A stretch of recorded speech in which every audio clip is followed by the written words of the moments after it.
রাত ৯:১০। সবেমাত্র অফিস ছুটি হলো আমার। অফিস শেষে বাড়ির পথে হাঁটছি। আমি রোহান সরকার, একটা বেসরকারিতে চাকরি করি।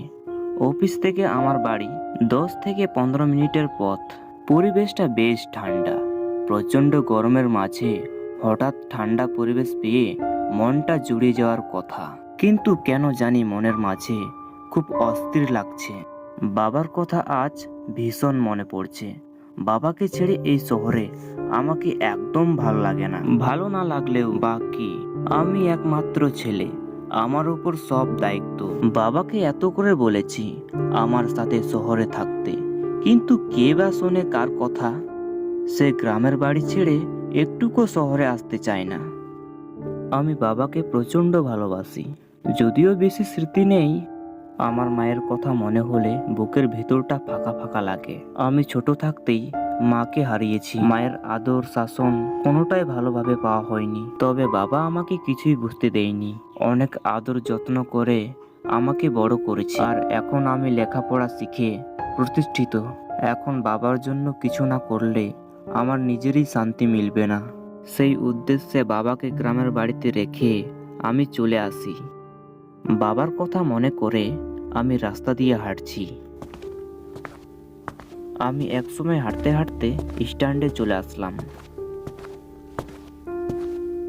বেশ অন্ধকার ঘেরা রাত, আকাশ জুড়ে কালো মেঘের ঢেউ। কখন জানি বৃষ্টি নামবে। এখন আমি বাস স্ট্যান্ডে দাঁড়িয়ে আছি, গাড়ি আসার অপেক্ষায়। শহরের রাস্তায় এত গাড়ি, কিন্তু এখন চোখের সামনে একটা গাড়িও চোখে পড়ছে না।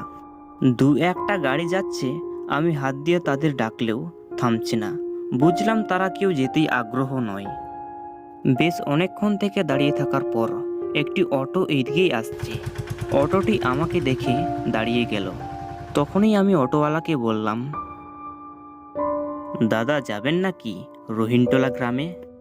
না বাবু, এত রাতে এত দূরের পথে যাব না। আপনারা না গেলে আমি কি করে যাই বলুন তো?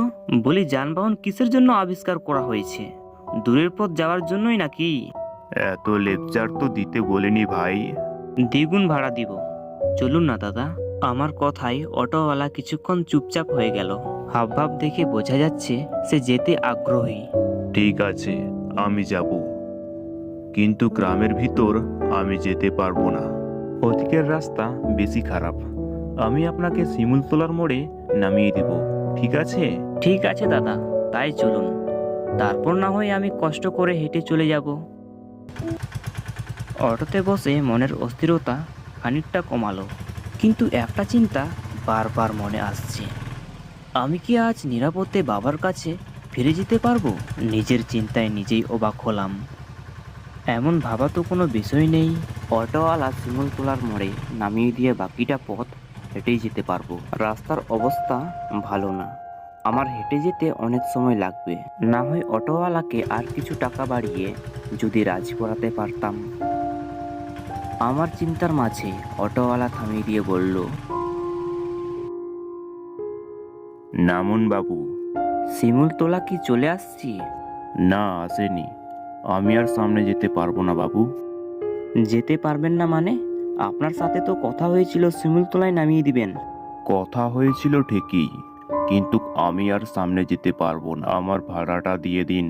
এটা কোনো কথা হলো? আপনি যাবেন না মানে? আমাকে আবার বাড়ি যেতে হবে।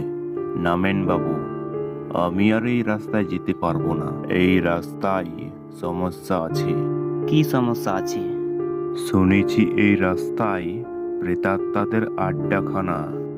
ভূত প্রেতাত্মা এই যুগে কেউ বিশ্বাস করে নাকি? আপনি নামেন বাবু, আপনি কষ্ট করে হেঁটে যান। অটোওয়ালা আর কিছুতেই রাজি হলো না। আমিও অটো থেকে নেমে গেলাম।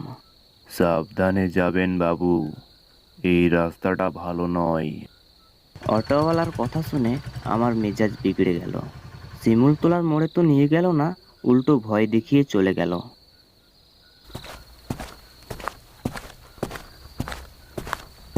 যদিও এইসব কথায় আমি ভয় পাই না, ছোটবেলা থেকেই আমার অনেক সাহস। সচক্ষে ভূত দেখার জন্য কতবার যে শ্মশানে গেছি। ভূত থাকলে তো অবশ্যই দেখতে পেতাম, তাই এসব কথাই আর ভয় লাগে না।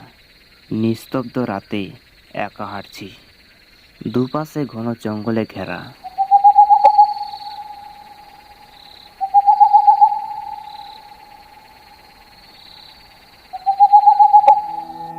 বাবার জন্য বড্ড মন খারাপ করছে।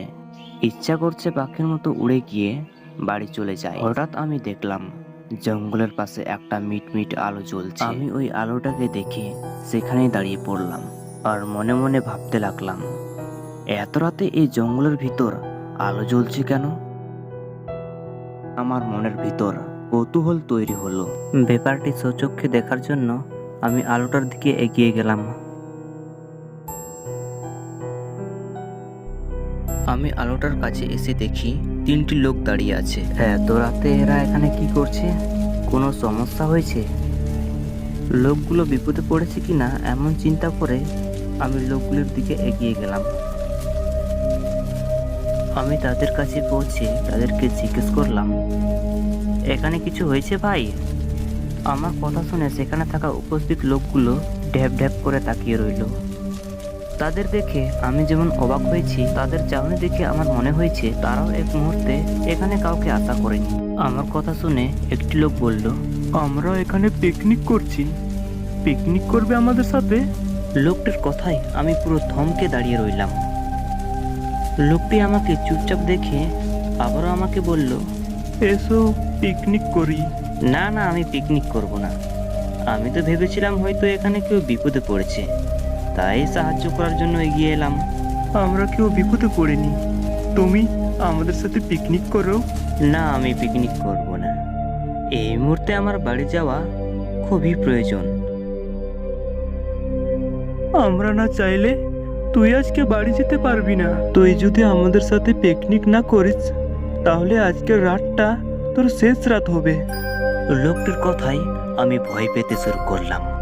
কিছুক্ষণ পর আমি দেখি তারা সবাই প্রেতাত্মাতে পরিণত হয়ে যায়।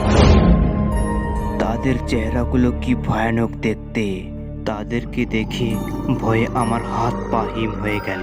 তারা সবাই চোখ বড় বড় করে আমার দিকে তাকিয়ে রইল। দেখে মনে হচ্ছে তারা সবাই আমাকে ছিঁড়ে ছিঁড়ে খাবে।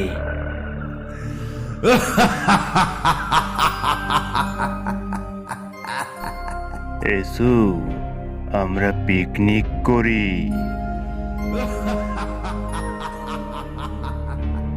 তখন এই 2জন রাক্ষস আমার দিকে আসতে শুরু করলো।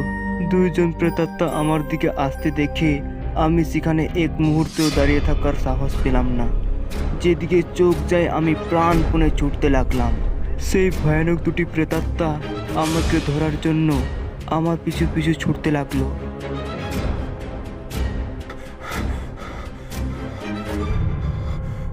আমি ছুটতে ছুটতে বেশি দূর যেতে সক্ষম হলাম না।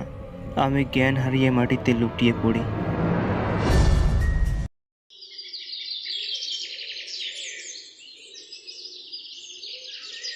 সকালে যখন আমার চোখ খুলে আমি নিজেকে দেখি জঙ্গলের মধ্যে শুয়ে আছি। আমি উঠে দাঁড়িয়ে চারিপাশটা ভালো করে দেখতে লাগলাম। আমি গভীর জঙ্গলের মধ্যে আছি। গভীর জঙ্গলের চারিদিকে মানুষের কঙ্কাল পড়ে আছে। আমি তখনই বাড়ির দিকে হাঁটতে শুরু করলাম। কাল রাতে সেই ভয়াবহ লোকগুলির কথা আমি কিছুতেই ভুলতে পারবো না। আগে জিন ভূত বিশ্বাস ছিল না আমার।